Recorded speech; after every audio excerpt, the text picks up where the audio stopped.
पावसाळा चालू झाला की वेगवेगळ्या प्रकारच्या सांध्याशी रिलेटेड तक्रारी चालू होतात. जसं की सांधे आखडणे, सांध्यांना सूज येणे, तिकडं वेदना होणे, गरम वाटणे, सकाळी-सकाळी उठल्यानंतर मान-पाठ आखडणे, कंबर आखडणे, गुडघे दुखणे, गुडघ्यातून आवाज येणे. या सगळ्या प्रॉब्लेम्समध्ये बऱ्याचदा फक्त पेनकिलर घेतले जातात आणि इतर काय आपण करू शकतो याविषयी लोकांना माहितीच नसते. आजचा व्हिडिओ मी त्या संदर्भात बनवला आहे. नमस्कार. मी वैद्य स्वाती यादव, कल्याणी शायुर्वेद पुणे या चॅनलमध्ये आपलं स्वागत करते.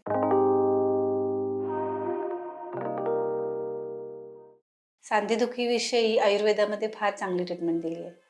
म्हणजे नॉर्मली एक पेनकिलर खाणं हे सगळ्या टाईपच्या सांधेदुखींवरती ॲप्लिकेबल नसते. आयुर्वेदामध्ये वात, पित्त, कफाप्रमाणे वेगवेगळ्या प्रकारची लक्षणं सांगितलीत आणि त्याच्या अनुसार त्याची ट्रीटमेंट ठरते. बेसिकली वात हे प्रधान त्याच्यामध्ये दोष आहे की जेव्हा दुखणं असेल तेव्हा वात तिकडं वाढलेलं असणार किंवा वाताची काही लक्षणांमध्ये खराबी झालेली असणार. बेसिकली वात जेव्हा कफाबरोबर दुष्ट होतोय तेव्हा तिकडं सांध्यांच्या ठिकाणी सूज येते, ताप कणकणसारखी लक्षणं पेशंटला दिसतात किंवा भूक लागत नाही. अपचन झाल्यामुळं हे सगळं होत असते आणि जो काही आम तयार होते अपचनामुळं तो सांध्यांच्या ठिकाणी साठून राहिल्यामुळं सांध्यांना सूज येते.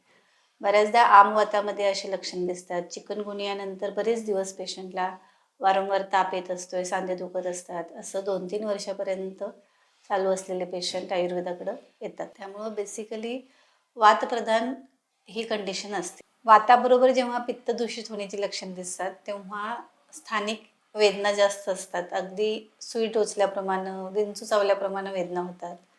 तिकडं लालिमा असते म्हणजे रेडनेस येतोय, सूज येते आणि आतून गरम वाटत असतात सांधे. हे प्रामुख्यानं वातरक्त नावाचा एक आजार आयुर्वेदात सांगितलं त्याच्यामध्ये बघायला मिळते आणि हे दीर्घकाळ चालणारी लक्षणं सगळी असतात. सुरुवातीच्या याच्यामध्ये फक्त सांधे इन्व्हॉल्व होतात. हळूहळू त्वचेशी रिलेटेड प्रॉब्लेम्स होऊ शकतात. मेजर ऑर्गन जसं की हार्टचं इन्व्हॉल्वमेंट परत त्याच्यामध्ये होऊ शकते. त्यामुळं वातरक्ताच्या ट्रीटमेंटमध्ये रक्त दूषित झाले याचा पण विचार करून अशी ट्रीटमेंट द्यावी लागते ज्याच्यामध्ये रक्त बाहेर काढलं जाते. म्हणजे स्थानिक जळू लावले जातात, रक्तमोक्षण केलं जाते, तिकडून सिरेतून रक्त काढलं जाते, लेप लावले जातात, धारा केली जाते आणि बस्तीसारखा विशेष उपक्रम याच्यामध्ये अतिशय लाभकारी असतो. त्याच्यामध्ये बस्ती पण वेगवेगळे आयुर्वेदात वर्णन केलं आणि ते अतिशय चांगले रिझल्ट देतात. म्हणजे जे पेशंट अगदी स्टिरॉइडवर होते, 10 वर्षापासून स्टिरॉइड खाणारी एक पेशंट, जिचे एक बोटाचे सांधे काही आखडले होते आणि ते परमनंट डॅमेज झालं, त्याला काही आम्ही करू शकलो नाही. पण 10 वर्ष स्टिरॉइड खाल्ल्यानंतर आत्ता सध्या 3 वर्षापासून पेशंट काहीही औषध घेत नाही आहे. पूर्णपणे आयुर्वेद ट्रीटमेंट त्यांनी 1.5 वर्ष घेतली आणि त्याच्यानंतर सध्या ना आयुर्वेदाची ना ॲलोपॅथीची कुठलीही गोळी खाता नॉर्मल लाईफ ती जगते आहे. जेव्हा वातकफामुळं सांधेदुखी असते तेव्हा तिकडं तेल लावल्यानंतर सांधेदुखी वाढते. त्यामुळे रँडमली कुठल्याही प्रकारचं तेल कुठल्याही सांधेदुखीवर चालतंय असं नसते. त्याच्यामध्ये प्रॉपर अग्नीची ट्रीटमेंट करायला लागते म्हणजे पचन सुधरवायला लागते आणि त्यानंतर तिथं जे साठलेलं असेल त्याच्यावरती स्थानिक लेप करून किंवा कोरड्या प्रकारचं स्वेद जसं की वाळू गरम करून, वीट गरम करून शेकणं, पत्रपोटली, पिंडस्वेद अशा स्वेदन प्रकारांचा उपयोग करून तिकडची सूज वगैरे कमी करता येते आणि इंटरनल मेडिसिनमध्ये वेगवेगळी औषधं वापरून जी दीपन पाचन करणार आहेत, संधिशूल कमी करणार आहेत अशी वापरली जातात. शिवाय बस्ती हे त्याच्यावरचं प्रधान कर्म होऊ शकते. त्यामुळं आमवातासारख्या याच्यामध्ये हे चिवट असतात आजार ट्रीट करायला, लवकर बरे होत नाहीत आणि जेवढं उशिरा तुम्ही आयुर्वेदाकडे याल त्या केसमध्ये तेवढं ट्रीट करायला पण ते डिफिकल्ट जाते, उशीर लागतो. त्यामुळं कोणत्याही प्रकारचा सांध्याचा आजार झाला तर पहिल्या 1 वर्षात आयुर्वेदाकडे जर ॲप्रोच केला तर रिकव्हरीचे तुमचे चान्सेस वाढतात आणि लवकरात लवकर तुम्ही बरे होऊ शकता.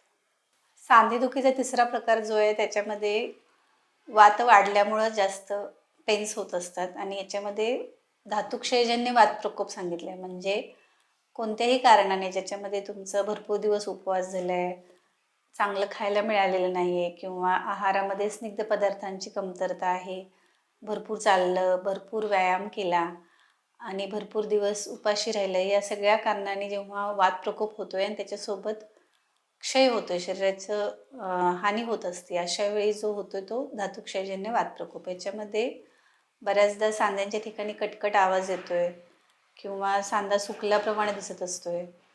सोबत वेदना असतात, झोप व्यवस्थित लागत नसते, चिडचिड होत असते. या सगळ्यामध्ये इतर सगळ्या धातूंचं पण पोषण प्रॉपर होत नसल्यामुळं सगळीकडेच ओव्हरऑल क्षयाची लक्षणं दिसत असतात. हे कॉमनली बऱ्याचदा डिलिव्हरीनंतर बायकांमध्ये बघायला मिळते, ज्यांना व्यवस्थित त्यांचं सुतिका परिचर्या पालन होत नाही. म्हणजे शेकणं व्यवस्थित होत नाही, तेल लावणं होत नाही, आहार व्यवस्थित मिळत नाही. बऱ्याचदा मेनोपॉझल, प्री मेनोपॉझल एज जे असते तेव्हाही सांधेदुखी चालू होते आणि तिथून पुढे म्हातारपणी ती कंटिन्यू वाढतच जाते. त्यामुळं विशेषतः 60 नंतरच्या कालावधीमध्ये जेव्हा धातुक्षय जास्त होतोय, तेव्हा हे सगळे सांधेदुखीचे प्रकार बघायला मिळतात. याच्यामध्ये ट्रीटमेंट म्हणायला गेलं तर आहारामध्ये स्निग्ध पदार्थ व्यवस्थित असणं, दूध, तूप हे नियमित खाण्यात असलं पाहिजे, शतावरी कल्पसारख्या गोष्टी घेतल्या पाहिजेत, अभ्यंग केलं पाहिजे, नियमित अंगाला तेल लावलं पाहिजे. त्यासोबत तेलाचे बस्ती घेऊ शकताय तुम्ही. परत बस्तीमध्ये पण यापन बस्ती नावाच्या कॅटेगरीची जी बस्ती आहे त्याच्यामध्ये मांसरसाचा उपयोग केला जातो. वेगवेगळे दूध, तूप अशा गोष्टी त्याच्यामध्ये यूज करून धातूचं पोषण होण्याकडे आपण त्या बस्तींचा कल जास्त असतो. अशी बस्ती वापरून त्या व्यक्तीचं धातुक्षय पूर्णपणे भरून काढल्यानंतर मग जो वातशमन होतोय आणि ते पेन जो असतो तो सांध्याच्या ठिकाणचा कमी होतोय. बऱ्याचदा सांधेदुखीमध्ये कटकट आवाज येतो, एक्सरेमध्ये झीज दिसते. अशा वेळी ऑपरेट करून सांधे बदलणं ही सध्या ॲडवायजेबल गोष्ट असते, पण ते बऱ्याच लोकांमध्ये अनसक्सेसफुल होऊ शकते. तर त्याच्यापूर्वी आयुर्वेदामध्ये जर तुम्ही अप्रोच केला तर लोकल आपण तेल जिरवून तिथली झीज पुन्हा भरून काढण्यासाठी प्रयत्न करू शकतोय. इंटरनली बस्ती देऊन त्याच्यामध्ये प्रयत्न करू शकतोय. शिवाय जे मणक्यांमध्ये झीज झाली आहे त्याच्यामध्ये पण विदाऊट ऑपरेशन आयुर्वेद ट्रीटमेंट अशी करून पूर्णपणे त्याच्यातून पेशंट रिव्हर्ट झालेले एक्झाम्पल्स आमच्याकडे आहेत. ज्यांचे ऑपरेशन 15 दिवसावर होतं त्यांचं 10 दिवसाच्या ट्रीटमेंटनी पूर्णपणे तो पेशंट बरा झाला आणि त्याच्यानंतर कोणत्याही प्रकारची त्यांना तक्रार नाही आहे.